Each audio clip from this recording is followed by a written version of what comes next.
ನಮಸ್ಕಾರ. ಧರ್ಮಸ್ಥಳದಲ್ಲಿ ಈ ಹೋರಾಟವನ್ನ ಪ್ರತಿ ಹಂತದಲ್ಲೂ ತೀವ್ರತೆಯನ್ನ ಹೆಚ್ಚು ಮಾಡುತ್ತಾ ಕಾನೂನಿನಲ್ಲಿ ನಂಬಿಕೆ ಇಟ್ಟು ಈ ಒಂದು ಧರ್ಮಸ್ಥಳದ ಹೋರಾಟಕ್ಕೆ ಖಂಡಿತವಾಗಿ ಜಯ ಸಿಗಲೇಬೇಕು ಅಂತ ಸಾಕಷ್ಟು ಜನ ಕೆಲಸ ಮಾಡ್ತಾ ಇದ್ದಾರೆ. ನಾವು ಕೂಡ ಪ್ರತಿ ಹಂತದಲ್ಲೂ ಒಂದು ದಿಕ್ಸೂಚಿ ಅಂತೂ ಬೇಕಾಗಿದೆ. Okay, this a campus. Okay, so ಬೇಕಾಗಿದೆ. ಹೋರಾಟವನ್ನು ತೀವ್ರತೆ ಹೆಚ್ಚು ಮಾಡಬೇಕಾಗಿದೆ. Different groups are working very very clearly. In fact ಧರ್ಮಸ್ಥಳಕ್ಕೆ ಹೋಗಿ ಅಲ್ಲಿ ಹೈ ವಿಟ್ನೆಸ್ ಆಗಿ ವಾಪಸ್ ಬಂದಂತ ರಜತ್ ಕೂಡ ಟ್ರೋಲಿಂಗ್ ಹಾಕ್ಸಿ ಹಚ್ಕೊಂತು. ಅವ್ರ ವೈಫ್ಗೆ ನೆನೆ ರಜತ್ದು ಕಂಪ್ಲೇಂಟ್ ಅನ್ನ ನಾನೇ ಐ ಥಿಂಕ್ ಡಿಜಿಪಿ ಅವ್ರನ್ನ ಭೇಟಿ ಮಾಡಿ ಡಿಜಿಪಿ ಸಲೀಂ ಅವರು was very very cooperative. In fact ನಾವು ಹೇಳಿದ್ವಿ ಅಲ್ಲೇ ಹೋಗಿ ಕೊಡ್ಬೋದಲ್ಲ ಅಂತ ಸಲೀಂ ಅವ್ರು ಹೇಳಿದ್ರು. ಇಲ್ಲಿ ಹೇಳಿದ್ವಿ ಸರ್ ಅಲ್ಲಿ ಹೋಗ್ಲಿಕ್ಕೆ ಗಲಾಟೆಗಳಾಗತ್ತೆ. ಒಂದು ಎರಡನೇದು ರಜತ್ ಅವರು ಒಂದು ಮಟ್ಟದಲ್ಲಿ ಅಲ್ಲಿನ ಆ ಒಂದು ಅಟ್ಯಾಕ್ ಅನ್ನ ನೋಡಿ ಎಲ್ಲ ಒಂದ್ ಕಡೆ ಅನ್ಸೇಫ್ ಅಂತ ಫೀಲ್ ಮಾಡ್ತಾ ಇದ್ದಾರೆ. ಧೈರ್ಯ ಇದೆ. ಹಂಗಾಗಿ ಇಮಿಡಿಯೇಟ್ ಆಗಿ ಡಿಜಿಪಿ ಸಲೀಂ ಅವರು PR ಅವ್ರನ್ನ ಕರೆದಿ ಸೆನ್ ಪೊಲೀಸ್ ಸ್ಟೇಷನ್ ಅಲ್ಲಿ FIR ರಿಜಿಸ್ಟರ್ ಮಾಡಕ್ಕೆ ಹೇಳಿದ್ದಾರೆ. ನೆನ್ನೆ FIR ಆಗಿದೆ. ರಜತ್ ಅವರನ್ನ ಕೆಟ್ಟದಾಗಿ ಅವ್ರ ಫ್ಯಾಮಿಲಿನ ಐ ಥಿಂಕ್ ಟ್ರೋಲ್ ಮಾಡ್ತಾ ಇದ್ದಂಥವ್ರು, ಬೆದರಿಕೆ ಆಗ್ತಾ ಇದ್ದಂಥವ್ರ ವಿರುದ್ಧ ನೆನ್ನೆ FIR ಆಗಿದೆ. ಒಂದ್ ಕಡೆ ಅದಾಯ್ತು ಅಂತಂದ್ರೆ ಇನ್ನೊಂದ್ ಕಡೆ ಅಡ್ವೊಕೇಟ್ ಬಾಲನ್ ಅವರು, ಪ್ರದೀಪ್ ಅವರು, ರಂಗನಾಥ್ ಅವರು they are working day and night and ಇದರಲ್ಲಿ ಅವ್ರು ಹುಡ್ಕೊಲ್ಲ ಸಿಟಿ ಸಿವಿಲ್ ಕೋರ್ಟ್ ಅಲ್ಲಿ ಗ್ಯಾಗ್ ಆರ್ಡರ್ ತಗೊಂಡ್ಬಂದಿದ್ರು. ಗ್ಯಾಗ್ ಆರ್ಡರ್ಗೆ ಅಂದ್ರೆ ಫುಲ್ ಎಂಟೈರ್ ಕಂಟೆಂಟ್ಗಳನ್ನ ವೀರೇಂದ್ರ ಜೈನ್ ತಮ್ಮ ನೋಡಿ ಎಷ್ಟು ಬದುವಂದ್ರು ಇವರು. ಇವ್ರು ಮಾಡಿದ್ರೆ ಮಾತ್ರ ಅದೆಲ್ಲ ಸರಿ.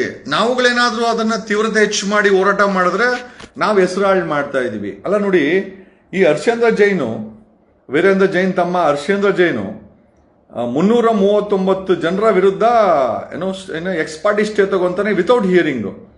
ಕೊಡೋಂಥವ್ರು ಯಾರು? ಇವ್ರದೇ ಕಾಲೇಜಲ್ಲಿ ಓದಂತ ಮತ್ತೆ ಇವರೇ ಕೇಸ್ಗಳನ್ನ ವಕಾಲತ್ತಾಕಿ ನಡೆಸಿದಂತ ಒಬ್ಬ ಅಡ್ವೊಕೇಟ್ ಈಗ ಜಡ್ಜ್ ಆಗಿದ್ದಾರೆ. ಅವ್ರ ಮುಂದೆ ಬರುತ್ತೆ ಗ್ಯಾಗ್ ಆರ್ಡರ್ ಆಗುತ್ತೆ, ಪ್ಲಸ್ ಎಕ್ಸ್ ಪಾರ್ಟಿ ಇದಾಗುತ್ತೆ. ತದನಂತರ ಈ ಜಡ್ಜ್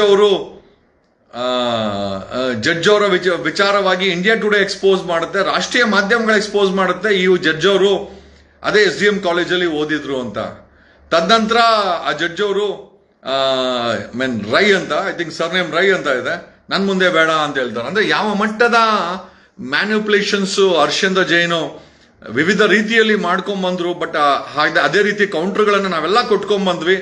ತೀವ್ರತೆಯನ್ನು ಹೆಚ್ಚಿಸ್ತೀವಿ, ಹೋರಾಟದ ತೀವ್ರತೆಯನ್ನು ಹೆಚ್ಚಿಸಿದ್ವಿ. SITಯನ್ನ ರಚನೆ ಮಾಡಕ್ ಕೂಡ ಈ ಹೋರಾಟದ ತೀವ್ರತೆ. ಆಮೇಲೆ ಸಿದ್ದರಾಮಯ್ಯ ಏನು ಎಲ್ಲರೂ ಹೇಳ್ತಾರೆ ಕಾಂಗ್ರೆಸ್ ಸರ್ಕಾರ SIT ಮಾಡ್ತು ಅಂತ. ಸಿದ್ದರಾಮಯ್ಯ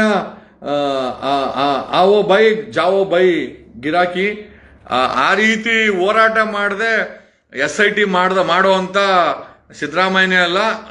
ಈವನ್ SIT ರಚನೆ ಆಗಿದ್ದು ಕೂಡ ದೊಡ್ಡ ಮಟ್ಟದ ಹೋರಾಟ. ರಾಷ್ಟ್ರೀಯ ಮಟ್ಟದಲ್ಲಿ ರಾಹುಲ್ ಗಾಂಧಿಯನ್ನ ಪ್ರಶ್ನೆ ಮಾಡಿದ್ವಿ. ಮಣಿಪುರ್ಗೆ ಹೋಗ್ತೀಯ ನೀನ್ ರಾಹುಲ್ ಗಾಂಧಿ, ಕರ್ನಾಟಕದಲ್ಲಿ ನಿಮ್ ಸರ್ಕಾರ ಇದೆ, ಹತ್ಯಾಕಾಂಡ ನಡೆದಿದೆ, SIT ಮಾಡಕ್ಕೆ ಹಿಂದೆ ಮುಂದೆ ತುಳಿತಾರೆ ಅಂತ we made a videos in English and Hindi. ಅಂತಾರಾಷ್ಟ್ರೀಯ ಮಟ್ಟಕ್ಕೆ, ರಾಷ್ಟ್ರೀಯ ಮಟ್ಟಕ್ಕೆ CNN, IBN, BBC ಇವನ್ನೆಲ್ಲ ಟ್ರಿಗರ್ ಮಾಡ್ಬೇಕಾದ್ರೆ we have used the English language. We made news in English language so that international attention ಬರಲಿ ಅಂತ, ಜೊತೆನಲ್ಲಿ ರಾಷ್ಟ್ರೀಯ ಮಟ್ಟದಲ್ಲಿ ಅಟೆನ್ಷನ್ ಬರಲಿ ಅಂತ ಹಿಂದಿನಲ್ಲಿ ವಿಡಿಯೋ ಮಾಡಾಕಿದ್ವಿ. We address a few videos particularly for Rahul Gandhi. ಏನಪ್ಪಾ ಅಲ್ಲಿ ಮಣಿಪುರ್ಗೆ ಹೋಗ್ತೀಯಾ, ಮಣಿಪುರಲ್ಲಿ ಹೋಗಿ ಮೋದಿ ಅವ್ರನ್ನ ಪ್ರಶ್ನೆ ಮಾಡ್ತೀಯಾ, ನಿಮ್ದೇ ಕಾಂಗ್ರೆಸ್ ಸರ್ಕಾರ ಕರ್ನಾಟಕದಲ್ಲಿದೆ, ಆಮೇಲೆ ಆ ಧರ್ಮಸ್ಥಳ ಅಷ್ಟು ದೊಡ್ಡ ಹತ್ಯಾಕಾಂಡ ಆಗಿದೆ, ಸಿದ್ದರಾಮಯ್ಯ ಮತ್ತೆ DK ಶಿವಕುಮಾರ್ SIT ಮಾಡಕ್ ರೆಡಿ ಇಲ್ಲ ಅಂತ we tagged him and we ensured. ರಾಷ್ಟ್ರೀಯ ಮಾಧ್ಯಮಗಳು ರಾಹುಲ್ ಗಾಂಧಿಗೆ ಮೈಕಿಕ್ಕು ಕೇಳೋ ಮಟ್ಟಕ್ಕೆ ನಾವು ಮಾಡಿದ್ವಿ.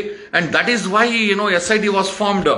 SIT ಅನ್ನೋದು ಯಾರೋ ಅಲ್ಲಿ ನನ್ನ ಯಾರೋ ಪರೋಡಿಗಳು ಒಂದು 60-65 ಜನ ಬಂದು ಅಟ್ಯಾಕ್ ಮಾಡಿದ್ರಲ್ಲ, ಯಾರು ಕೊಟ್ಟ ಭಿಕ್ಷೆನೂ ಅಲ್ಲ.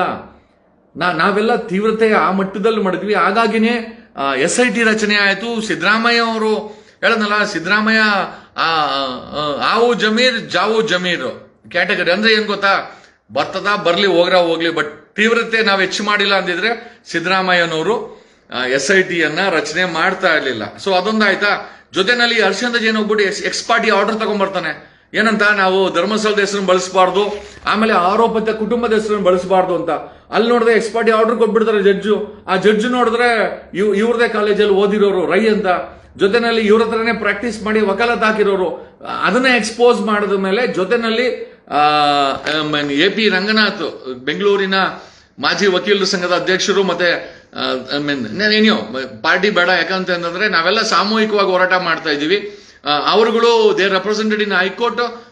ಈ ಕೆಳಗಿನ ಸಿಟಿ ಸಿವಿಲ್ ಕೊಟ್ಟಂತ ಗ್ಯಾಗ್ ಆರ್ಡರ್ನ ಹೈಕೋರ್ಟ್ ಅಲ್ಲಿ ಜಡ್ಜ್ ಅವ್ರ ಮುಂದೆ ಸ್ಕ್ವಾಶ್ ಮಾಡಿಕೊಂಡು ಅದೊಂದು ಮಾಡ್ಕೊಂಡ್ ಬಂತು. ಪಾಪ we have to thank advocate ಬಾಲನ್ನು, AP ರಂಗನಾಥ್ ಟೀಮು, ದೊಡ್ಡ ಟೀಮ್ ಅಲ್ಲಿ ಹೈಕೋರ್ಟ್ ಅಲ್ಲಿ ಕೆಲಸ ಮಾಡ್ತು. ಹರ್ಷೇಂದ್ರ ಜೈನಿನ ಎಕ್ಸ್ ಪಾರ್ಟಿ ಆರ್ಡರ್ನ ಅಲ್ಲಿ ಇಲ್ಲ, ಇದನ್ನ ಮಾಡಂಗಿಲ್ಲ, there is a freedom of speech, ಸಂವಿಧಾನದ ಆರ್ಟಿಕಲ್ 21 ಪ್ರಕಾರ ಎಲ್ಲರಿಗೂ ಮಾತಾಡೋಂತ ಒಂದು ಅವಕಾಶ ಇದೆ, ಬಟ್ ಡ್ಯಾಮೇಜ್ ಆಗಬಾರ್ದು, ಬಟ್ ಮಾತಾಡ್ಲೇಬಾರ್ದು ಅಂತ ಎಕ್ಸ್ ಪಾರ್ಟಿ ಆರ್ಡರ್ ಕೊಡಂಗಿಲ್ಲ ಅಂತೇಳಿ ಹೈಕೋರ್ಟ್ ಆ ವಿಚಾರವನ್ನ ಎತ್ತಿಡಿದು. Then high court stood with all of us. ನಾವು ಥ್ಯಾಂಕ್ಸ್ ಹೇಳಬೇಕು ಹೈಕೋರ್ಟ್. ಎಸ್, ಹರ್ಷೇಂದ್ರ ಜೈನ್ಗೆ ಕೊಟ್ಟಿದ್ದಂತ ಎಕ್ಸ್ ಪಾರ್ಟಿ ಆರ್ಡರ್, ಕೆಳಗಡೆ ಆರ್ಡರ್ನ ಪ್ಲಸ್ ಗ್ಯಾಗ್ ರಿಪೋರ್ಟ್ ಅನ್ನು ಎರಡೂ ಕೂಡ ಡಿಸ್ಮಿಸ್ ಮಾಡ್ತು. ಯಾವುದೇ ರೀತಿಯ ಗ್ಯಾಗ್ ಆರ್ಡರ್ ಎನ್ಫೋರ್ಸ್ಮೆಂಟ್ ಇಲ್ಲ. ಜೊತೆನಲ್ಲಿ ಎಕ್ಸ್ ಪಾರ್ಟಿ ಆರ್ಡರ್ನು ಕೂಡ ಹರ್ಷೇಂದ್ರ ಜೈನ್ಗೆ ಕೊಟ್ಟಿದ್ದಂತ ಎಕ್ಸ್ ಪಾರ್ಟಿ ಆರ್ಡರ್ ನೋಡ್ರಿ, ಅವ್ರ ಕಾಲೇಜಲ್ಲಿ ಓದಂತ ಜಡ್ಜನ್ನೇ ಇಟ್ಕೊಂಡು ಎಕ್ಸ್ ಪಾರ್ಟಿ ಆರ್ಡರ್ ತಗೊಂಡಿದ್ದಾರೆ. ಎಷ್ಟು ಬುದ್ಧಿವಂತ ಹರ್ಷೇಂದ್ರ ಜೈನ್. ಅಲ್ಲೂ ಕೂಡ ಡಿಸ್ಮಿಸ್ ಆಯ್ತು. ದೆನ್ ಹೈಕೋರ್ಟ್ ನಮ್ಮ ಪರವಾಗಿ ಆದೇಶ ಮಾಡಿದಾಗ ಇದೇ ಹರ್ಷೇಂದ್ರ ಜೈನ್, ವೀರೇಂದ್ರ ಜೈನ್ನ ತಮ್ಮ ಈವೆಂಟು ಸುಪ್ರೀಂ ಕೋರ್ಟ್ಗೆ ಹೋಗಿ ಅಪ್ರೋಚ್ ಮಾಡಿದ್ರು. ಸುಪ್ರೀಂ ಕೋರ್ಟ್ ಅಲ್ಲಿ ಇವತ್ತು ಅವ್ರಿಗೆ ಹಿನ್ನಡೆ ಆಗಿದೆ. ಸುಪ್ರೀಂ ಕೋರ್ಟ್ ಡಿಸ್ಮಿಸ್ ಮಾಡಿದೆ ಪೆಟಿಷನ್. ಅಂದ್ರೆ ಮತ್ತೆ ರಿಲೀಫ್ಗೆ ನೋಡಿ, ಅವ್ರ ಬಳಿ ಸಾಕಷ್ಟು ಹಣ ಇದೆ, ಇನ್ಫ್ಲೂಯೆನ್ಸ್ ಇದೆ, ಆಮೇಲೆ ಕೆಲಸ ಮಾಡಕ್ಕೆ ಅಡ್ವೊಕೇಟ್ಗಳಿದ್ದಾರೆ ಅಂತ ಹರ್ಷೇಂದ್ರ ಜೈನು ಹೈಕೋರ್ಟ್ ಆರ್ಡರ್ ವಿರುದ್ಧ ಸುಪ್ರೀಂ ಕೋರ್ಟ್ಗೆ ಅಪ್ರೋಚ್ ಮಾಡಿದ್ರು. ಸುಪ್ರೀಂ ಕೋರ್ಟ್ ಇವತ್ತು ಆದೇಶವನ್ನ ಇವ್ರು ಹಾಕಿದಂತ ಅಪ್ಲಿಕೇಶನ್ ಅಪೀಲ್ನ ಡಿಸ್ಮಿಸ್ ಮಾಡಿದೆ. ದೊಡ್ಡ ಮಟ್ಟದ ಹಿನ್ನಡೆ. ಹರ್ಷೇಂದ್ರ ಜೈನ್, ವೀರೇಂದ್ರ ಜೈನ್ ಧರ್ಮಸ್ಥಳದ ಹಿಂದೂ ದೇವಾಲಯವನ್ನ ಕಳೆದ 8 ವರ್ಷಗಳಿಂದ ಆಡಳಿತ ಮಾಡಿಕೊಂಡು ಅವರು ಜೈನರಾದ್ರೂ ಕೂಡ ಹಿಂದೂ ಧರ್ಮದ ದೇವಸ್ಥಾನಗಳನ್ನು ಆಡಳಿತ ಮಾಡಿಕೊಂಡು ಎಲ್ಲೋ ಒಂದ್ ಕಡೆ ಹಿಂದೂಗಳ ಯಾರೊಬ್ರು ಮಾಡ್ಲಿ ಬಿಡ್ಲಪ್ಪ ಅಂತಂದ್ರೆ, ಬಟ್ ಈ ಅನಾಹುತಗಳು ನಡೆದಾಗ ಇವರ ಆಡಳಿತದಲ್ಲಿ ಲೋಪದೋಷಗಳಿದೆ, ಇವರ ಆಡಳಿತದಲ್ಲಿ ಧರ್ಮಸ್ಥಳದಲ್ಲಿ ಇಷ್ಟೆಲ್ಲ ಕೊಲೆಗಳಾಗಿದೆ. ಸೊ ಎಲ್ಲೋ ಒಂದ್ ಕಡೆ ಗೊತ್ತಿಲ್ಲದಿರೋನೋ ಇವ್ರುಗಳು ಕೂಡ ಜವಾಬ್ದಾರಿ ಹೊರಬೇಕಾಗಿದೆ. ಯಾಕಂದ್ರೆ ಆಸ್ ಪರ್ ಈಗ ಇವ್ರು ಹೇಳ್ಕೊಂತಾರೆ ಧರ್ಮಸ್ಥಳ ನಾವು ಆಡಳಿತ, ಧರ್ಮಸ್ಥಳದಲ್ಲಿ ನಡೆದಿರೋ ಕೊಲೆಗಳಿಗೆ ಯಾರು ಜವಾಬ್ದಾರಿ ಮಾಡೋದಾಗಾರೆ? ಈಗ ಆಡಳಿತ ಮಾಡ್ತಾರೋ ನೀವು. ಸೊ ಈಗ ಜವಾಬ್ದಾರಿ ಯಾರು ಹೊರಬೇಕು? ಸೊ ದಟ್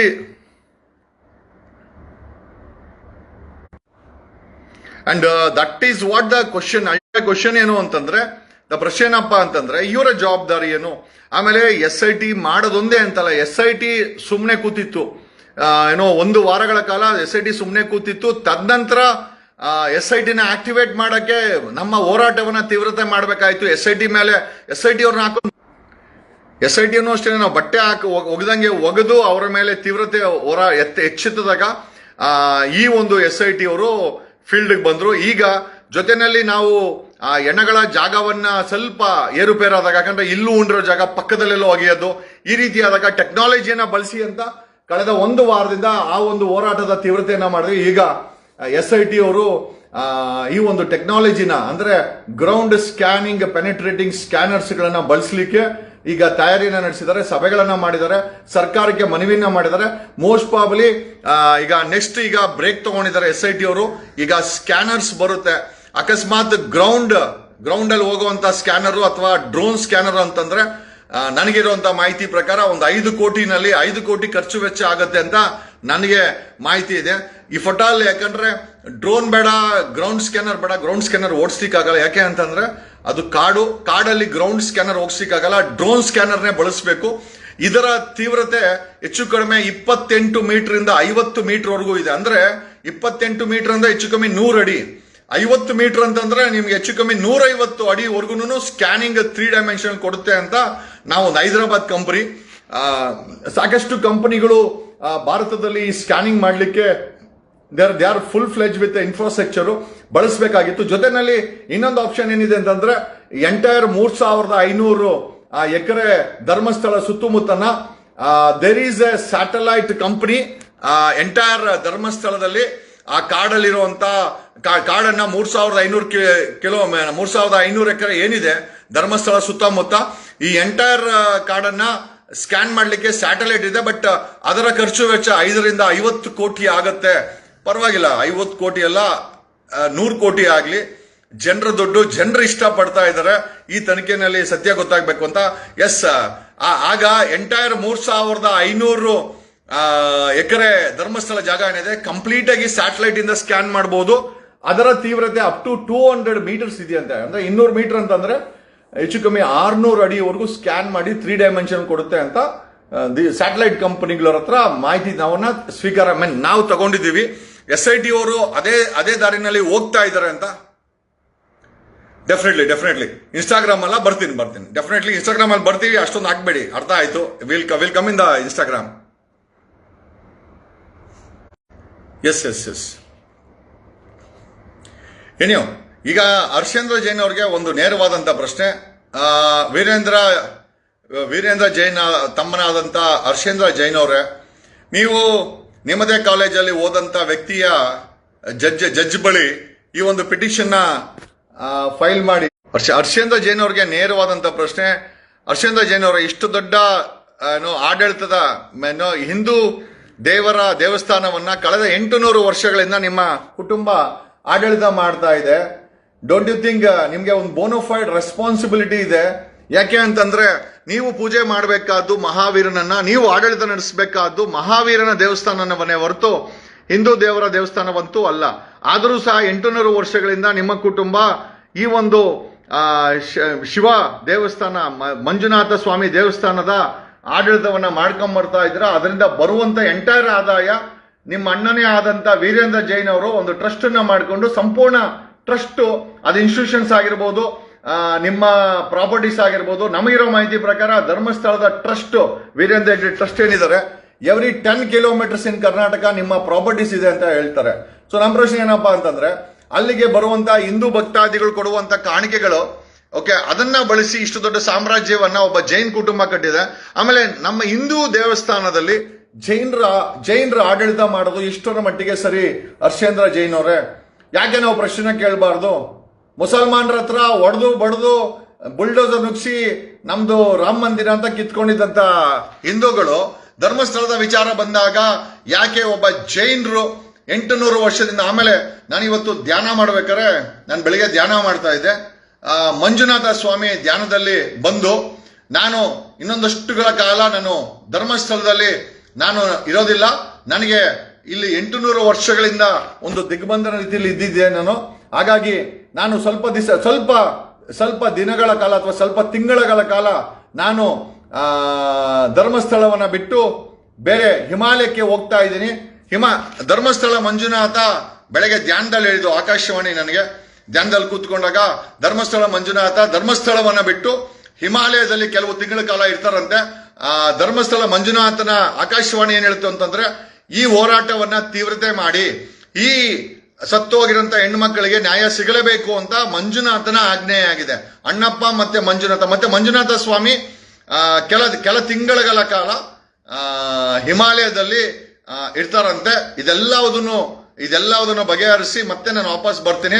ಮತ್ತೆ ಬರ್ಬೇಕಾದ್ರೆ ರಾಜ ವೈಭೋಗದೆ ನನ್ನನ್ನು ಕರ್ಕೊಳ್ಬೇಕು. ಗಂಡು ಮಕ್ಕಳೆಲ್ಲ ನೇತ್ರಾವತಿ ನದಿಗೆ ಹೋಗಿ ಈ ಯಾರು ಕೊಲೆ ಮಾಡಿದ್ದಾರೆ ಇವ್ರಿಗೆಲ್ಲ ಶಿಕ್ಷೆ ಆದ ಮೇಲೆ ನೇತ್ರಾವತಿಯಿಂದ ನೀರನ್ನು ತಂದು ಧರ್ಮಸ್ಥಳದ ಮಂಜುನಾಥನ ದೇವಸ್ಥಾನವನ್ನು ತೊಳೆದು ಶುದ್ಧೀಕರಣ ಮಾಡಿ ತದನಂತರ ಮತ್ತೆ ನಾನು ಅಲ್ಲಿ ಸ್ಥಾಪನೆ ಆಗ್ತೀನಿ ಅಂತೇಳಿ ನನ್ನ ಧ್ಯಾನದಲ್ಲಿ ಕೊಟ್ರು. ನಂಬುದ್ರೆ ನಂಬೋದು, ಬಿಟ್ರೆ ಬಿಡ್ಬೋದು. ಬಟ್ ಪ್ರಶ್ನೆಯಪ್ಪ ಏನು ಅಂತಂತಂದ್ರೆ, ಹರ್ಷೇಂದ್ರ ಜೈನ್ ಅವರೇ, 800 ವರ್ಷಗಳಿಂದ ನಮಗೆ ಹಿಂದೂಗಳಿಗೆ ಸಂಬಂಧಪಟ್ಟಂತ ದೇವಸ್ಥಾನವನ್ನ ನೀವು ನಡ್ಸ್ಕೊಂಡ್ ಬಂದಿದ್ದೀರಾ. ಎಷ್ಟರ ಮಟ್ಟಿಗೆ ನ್ಯಾಯ?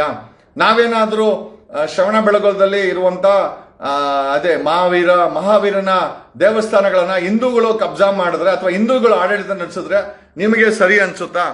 ಆಮೇಲೆ ಎರಡನೇದಾಗಿ, ನಿನ್ನೆ 6ನೇ ತಾರೀಕು ನಡೆದಂತ ಗಲಾಟೆಗೆ ನಿಮ್ಮ ಸಪೋರ್ಟ್ ಇಲ್ವಾ? ಆಮೇಲೆ ಈ ಕಿರಿಕೀರ್ತಿ, ಈ ಪವರ್ ಟಿವಿ ಅವನು ರಾಕೇಶ್ ಶೆಟ್ಟಿ, ಮತ್ತೆ ಮತ್ತೆ ಅಫ್ಕೋರ್ಸ್ ಈ ವಿಶ್ವವಾಣಿಯ ವಿಶ್ವೇಶ್ವರಯ್ಯ ಭಟ್ ಆಗಿರ್ಬೋದು, ಸಾಕಷ್ಟು ಜನ, ಮತ್ತೆ ಅವ್ರ ಗಿಳಿಯಾರ್, ಇವ್ರಿಗೆಲ್ಲ ನೀವು ಫಂಡಿಂಗ್ ಮಾಡಿ ನಿಮ್ಮ ಸಪೋರ್ಟಿಗೆ ತಗೊಂಡಿಲ್ವಾ? ಆಮೇಲೆ ನಮ್ಗೆಲ್ಲ ಗೊತ್ತಿದೆ, ಹರ್ಷೇಂದ್ರ ಜೈನ್ ಅವರೇ, ನಿಮ್ ಬಳಿ ಒಂದು 5,000 to 6,000 ಜನ ಕೆಲಸ ಮಾಡ್ತಾ ಇದ್ದಾರೆ.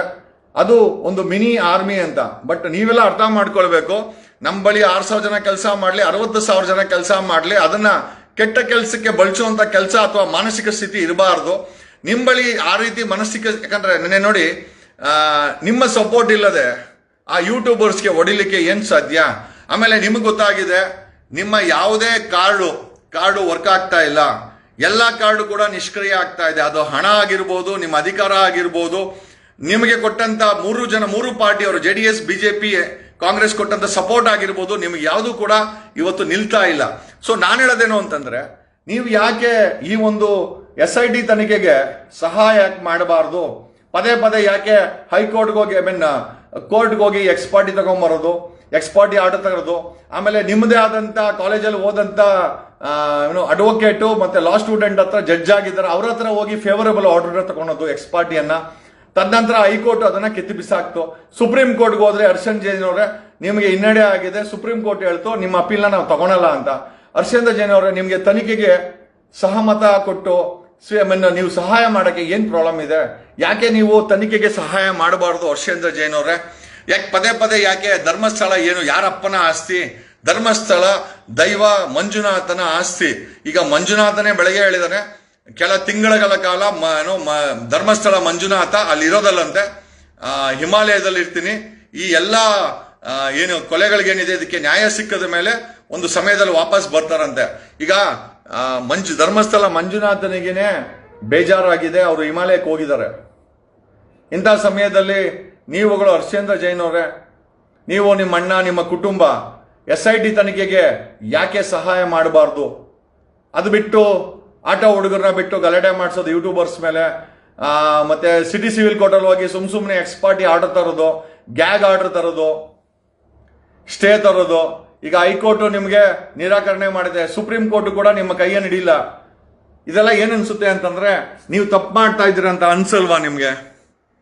ಆಮೇಲೆ ದೇಶದ ಸಂವಿಧಾನ ಮತ್ತೆ ಕಾನೂನಿಗಿಂತ ಹರ್ಷೇಂದ್ರ ಜೈನ್ ಮತ್ತೆ ವೀರೇಂದ್ರ ಜೈನ್ ಅವರು ದೊಡ್ಡವರ? ದೈವನೇ ಇವತ್ತು ಧರ್ಮಸ್ಥಳ ಬಿಟ್ಟು ನಾನು ಹಿಮಾಲಯಕ್ಕೆ ಹೋಗ್ತಾ ಇದ್ದೀನಿ ಅಂತೇಳಿ ಧರ್ಮಸ್ಥಳ ಮಂಜುನಾಥನೇ ಬಂದು ನನ್ನ ಧ್ಯಾನದಲ್ಲಿ ಹೇಳ್ದ. ಈಗ ಪ್ರಶ್ನೆ ಏನಪ್ಪಾ ಅಂತಂದ್ರೆ, ಯಾವ ಮಂಜುನಾಥನ ಬಗ್ಗೆ ನೀವು ಕೇಳ್ತಾ ಇದ್ದೀರೋ ಅದೇ ಮಂಜುನಾಥನೇ ಹೇಳಿದಾನೆ, ಈ ಕೊಲೆಗಳಿಗೆ, ಈ ಅತ್ಯಾಚಾರಗಳಿಗೆ ನ್ಯಾಯ ಸಿಗಲೇಬೇಕು ಅಂತ. ಸಿಗಬೇಕಾದ್ದು ಸಿಕ್ಕೇ ಸಿಗುತ್ತೆ, ಯಾಕಂದ್ರೆ ಹೋರಾಟದ ತೀವ್ರತೆಯನ್ನು ನಾವು ಆ ರೀತಿ ಮಡಗಿದೀವಿ. ಒಂದೇ ಒಂದು ಹರ್ಷೇಂದ್ರ ಜೈನ್ ಅವರೇ, ಸ್ಕ್ಯಾನಿಂಗ್ ಮಾಡಿ 3,500 ಎಕರೆನೂ ಕೂಡ ಸ್ಕ್ಯಾನ್ ಮಾಡಿಸ್ತೇವೆ. ಇಲ್ಲಿವರೆಗೂ ಬಂದಿದ್ದೇವೆ ಅಂತಂದ್ರೆ ಖಂಡಿತವಾಗಿ ಆ ಧರ್ಮಸ್ಥಳದ ಸುತ್ತಮುತ್ತ 3,500 ಎಕರೆ ಏನಿದೆ ಅದನ್ನು ಸ್ಕ್ಯಾನ್ ಮಾಡಿಸ್ತೇವೆ. ಆ ಧರ್ಮಸ್ಥಳದ ಏರಿಯಾ ಏನಿದೆ ಸ್ಕ್ಯಾನ್ ಮಾಡಿಸ್ತಾರೆ. SIT ತನಿಖೆ ಮಾಡೇ ಮಾಡುತ್ತೆ, ತಪ್ಪಿತಸ್ಥರನ್ನ ಅರೆಸ್ಟ್ ಮಾಡಿಸ್ತೀವಿ ಹರ್ಷೇಂದ್ರ ಜೈನ್. ಇನ್ನು ಯಾವುದೇ ರೀತಿಯ ಐ ಥಿಂಕ್ ನಿಮ್ಮ ಕಾನೂನು ಹೋರಾಟಗಳು ಫಲಕಾರಿ ಆಗ್ತಾ ಇಲ್ಲ, ಕೊಡ್ತಾ ಇಲ್ಲ. ಇದರಿಂದ ನಿಮ್ಗೆ ಅನಿಸ್ತಾ ಇಲ್ವಾ ನೀವು ತಪ್ಪು ಮಾಡಿದಿರಿ ಅಂತ? ಸುಮ್ಮನೆ ನಮ್ಮಂತವ್ರ ಮೇಲೆ, ಮೀಡಿಯಾ ಹೌಸ್ ಮೇಲೆ, ನಮ್ಮಂತವ್ರ ಮೇಲೆ ಹೋಗಿ ಎಕ್ಸ್ಪಾರ್ಟಿ ತಗೊಂಬರೋದು, ಆ ಕಂಟೆಂಟ್ಗಳನ್ನ ಡಿಲೀಟ್ ಮಾಡಕ್ಕೆ ಗ್ಯಾಗ್ ಆರ್ಡರ್ ತಗೊಂಬರೋದು. ಹೈಕೋರ್ಟ್ ನಿಮ್ಮ ಆದೇಶಗಳನ್ನ ರದ್ದು ಮಾಡಿದೆ, ಸುಪ್ರೀಂ ಕೋರ್ಟ್ ನಿಮ್ಮ ಅಪೀಲನ್ನ ತಗೊಳಲ್ಲ ಅಂತೇಳಿದೆ. ಏನ್ ಅರ್ಥ ಆಗುತ್ತೆ ಗೊತ್ತಾ ಹರ್ಷೇಂದ್ರ ಜೈನ್ ಅವರೇ? ದಯಮಾಡಿ SIT ತನಿಖೆಗೆ ಯಾವುದೇ ಸಮಸ್ಯೆ ಇಲ್ಲದೆ, ಯಾವುದೇ ಗಲಾಟೆಗಳನ್ನ ಮಾಡಿಸದೆ, ಯಾರನ್ನು ಎತ್ತುಕಟ್ಟದೆ, ಯಾರೋ ನಮ್ಗೆ ಸಪೋರ್ಟ್ ಇದ್ದಾರೆ, ಸಿದ್ದರಾಮಯ್ಯ ಸಪೋರ್ಟ್ ಇದ್ದಾರೆ, BJP ಅವರು ಸಪೋರ್ಟ್ ಇದ್ದಾರೆ, ನಿಮ್ಮ ಅಣ್ಣ ವೀರೇಂದ್ರ ಜೈನ್ ಅವರು MP ಆಗಿದ್ದಾರೆ, ಆಮೇಲೆ ಆ ಒಂದು ಧರ್ಮಸ್ಥಳದಲ್ಲಿ ನಿಮ್ಮದು ನಡೆಯುತ್ತೆ ಅನ್ನೋದು ತಪ್ಪಲ್ವಾ? ಎಲ್ಲ ದೈವರ ಕಾಣಿಕೆಗಳಿಂದ ಬಂದಂತ ಹಣ, ಆ ಹಣದಲ್ಲಿ ಕಟ್ಟಿರುವಂತ ಇನ್ಸ್ಟಿಟ್ಯೂಷನ್ ಬರ್ತಾರಂತ ಆಮ್ದಾನಿ ಎಲ್ಲರ ಮಂಜುನಾಥ ಭಕ್ತರ ಕಾಂಟ್ರಿಬ್ಯೂಷನ್ ಅಲ್ವಾ ಅದು? ಅದನ್ನ ಅವರ ಒಳ್ಳೇದಕ್ಕಾಗಿ ಬರೆಸ್ಬೋದಾಗಿತ್ತಲ್ವಾ ನೀವು? ಅದನ್ನ ಬಿಟ್ಟು ಅದಕ್ಕೊಂದು ಟ್ರಸ್ಟ್ ಮಾಡಿಕೊಂಡು ವೀರೇಂದ್ರ ಜೈನ್ ಅವರು ಯಜಮಾನರಾಗಿ ಕೂತಿದಾರಲ್ಲ. ಯಾವ ಒಕ್ಕಲಿಗ, ಯಾವ ಬ್ರಾಹ್ಮಣ, ಯಾವ ಶೆಡ್ಯೂಲ್ ಕ್ಯಾಸ್ಟ್, SC ST ಆ ಒಂದು ಟ್ರಸ್ಟ್ ಅಲ್ಲಿ ನೀವು ಜೊತೆಲಿ ಇಟ್ಕೊಂಡಿದ್ದೀರಾ. ನಿಮ್ಮ ಅಣ್ಣನೇ ಅದಕ್ಕೆ ಮೂಲ ಬಾಸು. ನೀವು ಹಿಂದೂ ದೇವಸ್ಥಾನದಿಂದ ಬರ್ತಾ ಇರೋಂಥ ಆಮ್ದಾನಿಗೆ ಅಟ್ಲೀಸ್ಟ್ ಆ ಟ್ರಸ್ಟ್ ಅಲ್ಲಿ schedule caste, schedule tribe, Vokkaliga, ಬ್ರಾಹ್ಮಣ, ಲಿಂಗಾಯತ ಮತ್ತೆ ಅನ್ಯ ನಮ್ಮ ಹಿಂದೂ ಧರ್ಮದಲ್ಲಿ ಸಾಕಷ್ಟು ಜಾತಿಗಳಿದೆ. ಅವ್ರಿಗೆಲ್ಲ ಕರ್ಕೊಂಬಂದು ಟ್ರಸ್ಟ್ ಅಲ್ಲಿ ಇಟ್ಕೊಂಡು ಅವ್ರೂ ಕೂಡ ನೀವು ಯಜಮಾನಿಕೆ ಮಾಡಿದ್ರೆ ನಿಮ್ಮನ್ನು ಒಪ್ಕೊಂತ ಇದ್ವಿ. ನಿಮಗೆ ಅಲ್ಲಿನ ಒಂದು ಮಂಜುನಾಥನ ದೇವಸ್ಥಾನ ನೀವು ಯಾರು ಪೂಜೆ ಮಾಡ್ತಾ ಇಲ್ಲ. ನೀವು ಒಂದು ಕೆಲಸ ಮಾಡಿ, ನೀವು ನಿಮ್ಮ ಅಣ್ಣ ಆ ಒಂದು ಲಿಂಗದ ಮೇಲೆ ಒಂದು ಚಂಬ ನೀರು ಹಾಕಿ ನಾವು ಒಪ್ಕೊಳ್ತೀವಿ ನಿಮಗೆ ಅದ್ರ ಮೇಲೆ ಭಕ್ತಿ ಇದೆ ಅಂತ. I don't think so. ನಿಮಗೆ ಭಕ್ತಿ ಅಲ್ಲ, ನಿಮಗೆ ಆಡಳಿತ ಮಾಡ್ತಾ ಇದ್ದೀರಾ. ನಿಮ್ಮ ಭಕ್ತಿ ಏನಿದ್ರು ಮಹಾವೀರನ ಮೇಲೆ, ಯಾಕಂದ್ರೆ ನೀವು ಜೈನರಾಗಿದ್ದೀರಾ. ನಮ್ಗೇನು ಅದರಲ್ಲಿ ಎರಡನೇ ಮಾತೇ ಅಲ್ಲ. ಬಟ್ ಪ್ರಶ್ನೆ ಏನಪ್ಪ ಅಂತಂದ್ರೆ, ನಾವು ಹಿಂದೂಗಳಾಗಿ ಒಬ್ಬ ಜೈನರು ಯಾಕೆ ಆ ಧರ್ಮಸ್ಥಳದಲ್ಲಿ ಆಡಳಿತ ಮಾಡಬೇಕು? ನಮ್ಮ ಹಿಂದೂ ಹೆಣ್ಮಕ್ಳು ಅಲ್ಲಿ ಕೊಲೆಯಾಗಿ ಅತ್ಯಾಚಾರ ಆಗಿ ಸತ್ರೆ ನಾವು ಪ್ರಶ್ನೆ ಮಾಡಿದ್ರೆ, SIT ನ ಫಾರ್ಮ್ ಮಾಡಿದ್ರೆ, ತನಿಖೆ ಮಾಡಿಸಿದ್ರೆ ಅದನ್ನ ಅಪಪ್ರಚಾರ ಅಂತ ಹೇಳಕ್ಕೆ ನಿಮಗೇನು ಅಧಿಕಾರ ಇದೆ? ಹರ್ಷೇಂದ್ರ ಜೈನ್ ಅವರೇ, ನಿಮ್ಮ ಅಣ್ಣ ವೀರೇಂದ್ರ ಜೈನ್ ಅವರೇ, ಈ ಮಾತುಗಳನ್ನ ಬಹಿರಂಗವಾಗಿ ನಿಮ್ಮನ್ನ ಕೇಳ್ತಾರ ಕಾರಣ ಏನಕ್ಕೆ ಅಂತಂದ್ರೆ, ಇಲ್ಲಿವರೆಗೂ ನಡೆದಂತ ಉಚ್ಚಾಟ ಇದೆಯಲ್ಲ, ಅದಕ್ಕೆಲ್ಲ ಕಾನೂನು ರೀತಿಯಲ್ಲೂ ಕೂಡ ನಿಮ್ಗೆ ಹಿನ್ನಡೆ ಆಗಿದೆ, ಸಾಮಾಜಿಕವಾಗಿ ಹಿನ್ನಡೆ ಆಗಿದೆ. ಒಂದು 60 ಜನ ಗುಂಪುಗಳನ್ನ ನೀವು ಬಿಟ್ಟು ಗಲಾಟೆ ಮಾಡಿಸೋದು ನಿಮ್ಮ ಮರ್ಯಾದೆಗೆ ಕುತ್ತು ಬರುತ್ತದೆ. ದಯಮಾಡಿ SIT ತನಿಖೆಗೆ ಹರ್ಷೇಂದ್ರ ಜೈನ್ ಅವರೇ, ವೀರೇಂದ್ರ ಜೈನ್ ಅವರೇ ಸಹಕಾರ ಮಾಡಿ. ಸಾಧ್ಯವಾದ್ರೆ ಆ ಪದ್ಮವಿಭೂಷಣ ಕೊಟ್ಟಿರುವಂತ ಪ್ರಶಸ್ತಿಗಳನ್ನ ಸಂಬಂಧಪಟ್ಟಂತ ಪ್ರಾಧಿಕಾರಕ್ಕೆ ಸರೆಂಡರ್ ಮಾಡಿ. ನಿಮ್ಮ ಅಣ್ಣನ ವೀರೇಂದ್ರ ಜೈನ್ ರಾಜ್ಯಸಭಾ ಮೆಂಬರ್ ಅನ್ನ ಸರೆಂಡರ್ ಮಾಡಿ ತನಿಖೆಗೆ ಸಹಾಯ ಮಾಡಿ. ಆ ತನಿಖೆ ಪಾರದರ್ಶಕವಾಗಿ ನಡೀಲಿ, ಯಾವುದೇ ಒತ್ತಡ ಇಲ್ಲದೆ ನಡೀಲಿ. ಇನ್ನೂ ಉಚ್ಚಾಟ ಮೆರೆಸಿದ್ರೆ ಮಂಜುನಾಥನೇ ಬಿಟ್ಟು ಹೋಗಿದ್ದಾನೆ ಅಲ್ಲಿಂದ. ಧರ್ಮಸ್ಥಳದಲ್ಲಿ ಮಂಜುನಾಥನೇ ಹಿಮಾಲಯದಲ್ಲಿ ಹೋಗಿ ಸೆಟ್ಲ್ ಆಗಿದ್ದಾನಂತೆ. ಈ ತನಿಖೆ ಆಗಿ ಶಿಕ್ಷೆ ಆಗೋವರೆಗೂ ವಾಪಸ್ ಬರಲ್ಲ ಅಂತ ನಮ್ಮ ಧ್ಯಾನದಲ್ಲಿ ಮಂಜುನಾಥ ಹೇಳಿದಾನೆ. ನಿಮಗೆ ಹೇಳಕ್ಕೆ ಸಾಧ್ಯನೇ ಇಲ್ಲ. ಯಾಕೆ ಅಂತಂದ್ರೆ ಮಂಜುನಾಥ ನಿಮ್ ದೇವರಲ್ಲ, ಹಿಂದೂಗಳ ದೇವರು. ಒಬ್ಬ ಜೈನರಾಗಿ ನೀವು ಆಡಳಿತ ಮಾಡ್ತಾ ಇದ್ದೀರಾ ಹೊರತು ಪೂಜೆ ಎಲ್ಲೂ ಮಾಡ್ತಾ ಇಲ್ಲ. ಪೂಜೆ ಮಾಡ್ತಾ ಇರೋದು ಹಿಂದೂಗಳು. ಅದನ್ನ ಆಡಳಿತ ಮಾಡಿ ಅದ್ರ ಬರ್ತಾ ಇರುವಂತ ಲಾಭಗಳನ್ನ ಒಂದು ಟ್ರಸ್ಟ್ ಮಾಡಿ ನಿಮ್ಮ ಕುಟುಂಬ ಅದರ ಮೇಲೆ ಹಿಡಿತಾ ಇಟ್ಟಿದೆ. ಇದನ್ನ ನಾವು ಯಾವ ರೀತಿ ಹೇಳ್ಬೇಕೋ ನಮ್ಗಂತೂ ಗೊತ್ತಿಲ್ಲ. ಬಟ್ ಪ್ರಶ್ನೆ ಏನಪ್ಪಾ ಅಂತಂದ್ರೆ, ಈ ತನಿಖೆ ಸಂಪೂರ್ಣ ಆಗುತ್ತೆ. ಆರೋಪಿಗಳು ಎಷ್ಟೇ ದೊಡ್ಡ ಪವರ್ಫುಲ್ ಆಗಿದ್ರು ಅವ್ರಿಗೆ ಬೇಡಿ ಅಂತೂ ಹಾಕಿಸ್ತೀವಿ, ಜೈಲ್ಗಂತೂ ಕಳಿಸ್ತೀವಿ. ಎಷ್ಟೇ ರೀತಿ ಯಾರ್ಯಾರ ಕೈಲಿ ಹೇಳಿಸ್ತೀರಾ ನೀವು? ಇಷ್ಟೆಲ್ಲ ಗಲಾಟೆ ನಡೀಬೇಕಾದ್ರೆ ಕಿರಿಕೀರ್ತಿ ಅನ್ನೋ ವ್ಯಕ್ತಿಗೆ ನೀವು ಹೈರ್ ಮಾಡಿಕೊಂಡು ಅವನನ್ನ ಎತ್ಕಟ್ತೀರಾ. ನೀವೇನ್ ಅನ್ಕೊಂಡಿದ್ದೀರಾ? ನೀವ್ ಎತ್ಕಟ್ಟಿರುವಂತ ಕಿರಿಕೀರ್ತಿ ನೀವೇ ಎತ್ಕಟ್ಟಿರೋದು ನಮಗ್ ಗೊತ್ತಿಲ್ವಾ? 100% ನಮಗ್ ಗೊತ್ತು. ನೀವೇ ಕಿರಿಕೀರ್ತಿನ ಯೂಸ್ ಮಾಡ್ತಾ ಇರೋದು. ನಮ್ಗೆ ಇನ್ನೂ ಒಂದು ಗೊತ್ತು, ಪವರ್ ಟಿವಿ ರಾಕೇಶ್ ಶೆಟ್ಟಿನೂ ಅಷ್ಟೇ, ಹರ್ಷೇಂದ್ರ ಜೈನ್ ಅವರೇ, ನೀವು ಬಳಸ್ತಾ ಇದ್ದೀರಾ ನಿಮ್ಮ ಡಿಫೆನ್ಸ್ ಅಲ್ಲಿ. ಆ ಗಿಳಿಯಾರು ಕೂಡ ನಿಮ್ಮ ಗಿಳಿನೇ, ಅದಕ್ಕೆ ಒಂದಷ್ಟು ಹಾಕಿ ನೀವು ಅದನ್ನು ಕೂಡ ಬಳಸ್ತಾ ಇದ್ದೀರಾ. ಇದನ್ನ ಹೇಳಕ್ಕೆ ನನಗೆ ಯಾವುದೇ ರೀತಿಯ ಇದಿಲ್ಲ. ಜೊತೆಯಲ್ಲಿ ಅಪೋಸಿಷನ್ ಲೀಡರ್ ಆದಂತ ಅಶೋಕ್ ಅವ್ರ ಕೈಯಲ್ಲಿ ಸ್ಟೇಟ್ಮೆಂಟ್ ಕೊಡಿಸಿದ್ರೆ ಅದು ಕೂಡ ನಿಮ್ದೇ ಆದಂತ ಪ್ಲಾನು. ನನಗೆ ಹೇಳಕ್ಕೆ ಏನು ಸಮಸ್ಯೆ ಇಲ್ಲ. ನಿಮ್ಮದೇ ಕಾಲೇಜಲ್ಲಿ ಓದಂತ ಲಾ ಸ್ಟೂಡೆಂಟು ಅವತ್ತು ನಿಮ್ದೇ ಫರ್ಮ್ ಕೆಲಸ ಮಾಡಿರುವಂತ ಜಡ್ಜ್ ರಾಯ್ ಅವ್ರ ಕೈಯಲ್ಲಿ ನಿಮಗೆ ಫೇವರಬಲ್ ಆರ್ಡರ್ ತಗೊಳ್ತೀರಾ. ನಾವು ಜುಡಿಷಿಯರಿ ಬಗ್ಗೆ ಕಮೆಂಟ್ ಮಾಡಕ್ ಹೋಗಲ್ಲ. ಬಟ್ ಒಂದಂತೂ ನಿಜ, ನೀವು ದಿಕ್ತಪ್ಪಿಸುವಂತ ಕೆಲಸ ಮಾಡಿದ್ವಿ. ತದನಂತರ ಹೈಕೋರ್ಟ್ ಅದನ್ನ ರದ್ದು ಮಾಡಿತು, ಸುಪ್ರೀಂ ಕೋರ್ಟ್ ನಿಮ್ಮ ಅಪೀಲ್ ಅನ್ನ ಡಿಸ್ಮಿಸ್ ಮಾಡಿದೆ. ನಮ್ಮ ಪ್ರಶ್ನೆ ಏನಪ್ಪಾ ಅಂತಂದ್ರೆ, ಇನ್ನೆಷ್ಟು ಹೋರಾಟ ಮಾಡಿ ಯಾರ್ಯಾರನ್ನ ಸುಮ್ಮನೆ ಮಾಡಕ್ಕಾಗತ್ತೆ? ಖಂಡಿತವಾಗಿ ಸಮಯ ಆಗಿರ್ಬೋದು, ಇವತ್ತಿನ ಕೇಸ್ ಆಗಿರ್ಬೋದು ನಿಮ್ಮ ಪರವಾಗಿಲ್ಲ. ನಿಮ್ಮ ಪರವಾಗಿಲ್ದಿರೋದ್ರಿಂದ ಸುಮ್ಮನೆ ನನ್ನ ರಿಕ್ವೆಸ್ಟ್, ಹರ್ಷೇಂದ್ರ ಜೈನ್, ನೀವೊಬ್ಬ ಜೈನ್ ಆಗಿ ಹಿಂದೂ ದೇವಸ್ಥಾನದ ಮೇಲೆ ಆಡಳಿತ ಮತ್ತೆ ಕಂಟ್ರೋಲ್ ನಿಂತ್ಕೊಂಡಿದ್ದೀರಾ. ಯಾವತ್ತಾರ ಒಂದ್ ದಿವಸ ನನ್ನ ಪ್ರಾರ್ಥನೆ ಏನು ಅಂತಂದ್ರೆ, ಜೈನರ ಆಡಳಿತದಿಂದ ಖಂಡಿತವಾಗಿ ಹಿಂದೂಗಳ ಆಡಳಿತಕ್ಕೆ ಆ ಒಂದು ದೇವಸ್ಥಾನ ಬಂದೇ ಬರುತ್ತೆ. ಎರಡನೇದಾಗಿ ಈ ಕೊಲೆಗಳಿಗೆ ನ್ಯಾಯ ಸಿಗುತ್ತೆ. ವಿ ಸ್ಟ್ಯಾಂಡ್ ವಿತ್ SIT ತನಿಖೆ ಜೊತೆ ನಾವಿದ್ದೇವೆ. ಅದನ್ನ ಪೂರ್ತಿ ಮಾಡಿಸ್ತೇವೆ. ಟೆಕ್ನಾಲಜಿಯನ್ನ ಬಳಸ್ತೇವೆ. ಅದೆಲ್ಲ 50 ಕೋಟಿ ಆಗ್ಲಿ ಜನಗಳ ತೆರಿಗೆ ನಾವು ಸ್ಕ್ಯಾನ್ ಮಾಡಿಸ್ತೀವಿ. ವೈಜ್ಞಾನಿಕವಾಗಿ ಅದನ್ನೆಲ್ಲ ವಾಪಸ್ ತೆಗಿಸ್ತೀವಿ. ತಪ್ಪು ಮಾಡಿದವ್ರಿಗೆ ಹ್ಯಾಂಡ್ ಕಫ್ಸ್ ಹಾಕ್ಸ್ತೀವಿ, ಜೈಲು ಕಳಿಸ್ತೀವಿ. ಫಾಸ್ಟ್ ಟ್ರ್ಯಾಕ್ ಕೋರ್ಟ್ ಅನ್ನ ಸೆಟಪ್ ಮಾಡಿಸ್ತೀವಿ. ಖಂಡಿತವಾಗಿ ಅವ್ರಿಗೆ ಶಿಕ್ಷೆ ಕೊಡ್ಸಕ್ಕೆ ಪ್ರಾಮಾಣಿಕ ಪ್ರಯತ್ನ ನಮ್ಮ ಹೇಳದ್ನಲ್ಲ. ನಿಮ್ ಬಳಿ 5-6 ಸಾವಿರ ಜನ ಇರ್ಬೋದು ಹರ್ಷೇಂದ್ರ ಜೈನ್ ಅವರೇ. 6 ಕೋಟಿ ಕನ್ನಡಿಗರು ಕರ್ನಾಟಕದಲ್ಲಿದ್ದಾರೆ. ಇದರಲ್ಲಿ 10% ಅಂದ್ರೆ 60 ಲಕ್ಷ ಜನ. ಬೇಡ, 1%, 6 ಕೋಟಿಲಿ 1% ಜನ ಧರ್ಮಸ್ಥಳದ ಈ ಹತ್ಯಾಕಾಂಡದ ವಿರುದ್ಧವಾಗಿ ಧ್ವನಿ ಎತ್ತಾರೆ ಅಂತಂದ್ರೆ 6 ಲಕ್ಷ ಜನ ಆಯ್ತು.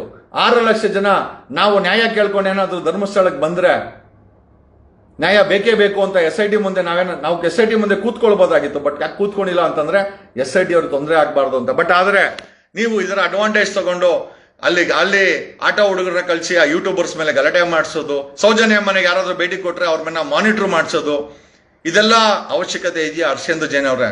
ನಾನು ನಿಮ್ಮನ್ನ ನೇರವಾಗಿ ಪ್ರಶ್ನೆ ಕೇಳ್ತಾ ಇದ್ದೀನಿ. ಕಾರಣ ಯಾಕೆ ಅಂತಂದ್ರೆ ವಿ ಹ್ಯಾವ್ ಎವ್ರಿ ರೈಟ್. ಈ ದೇಶದಲ್ಲಿ ಒಬ್ಬ ಇಂದಿರಾ ಗಾಂಧಿ ಅನ್ನೋ ಪ್ರಧಾನಿನ ದೇಶದ ಕಟಕಟೆಯಲ್ಲಿ ನಡೆಸಿದಂತ ಸಂವಿಧಾನದ ತಾಕತ್ತು ಈ ದೇಶಕ್ಕಿದೆ, ಈ ದೇಶದ ಜನರಿಗಿದೆ, ನಾಗರಿಕರಿಗಿದೆ.